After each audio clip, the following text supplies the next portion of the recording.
Okay, this is an update finally after several years on the K2 thing, and I told you I got a new driver card, and basically I had to gut the old control board out of there, and this thing wouldn't fit in there.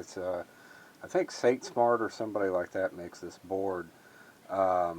Certainly you can see several like it out on the internet. But anyway, it was actually pretty simple. You can kind of see how I sort of have it wired.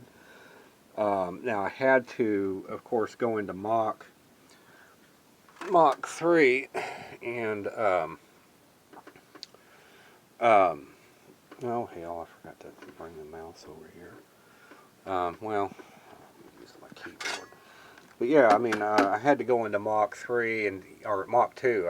This is Mach 2, and set the change the ports around from what they originally were. But beyond that, it was actually pretty easy to set up. But make sure there are some these three relays have to be disabled by a little jumper, I believe, in there. So that gets you those three extra ports to work if need be. But anyway, it was um, pretty straightforward. Um,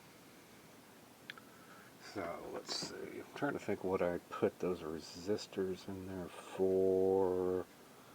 Oh, those are for limit switches. Yeah. I had to add pull-ups because the old board had like pull-ups or pull-downs on them. I can't remember, but but anyway, I had to put those in for the limit switches.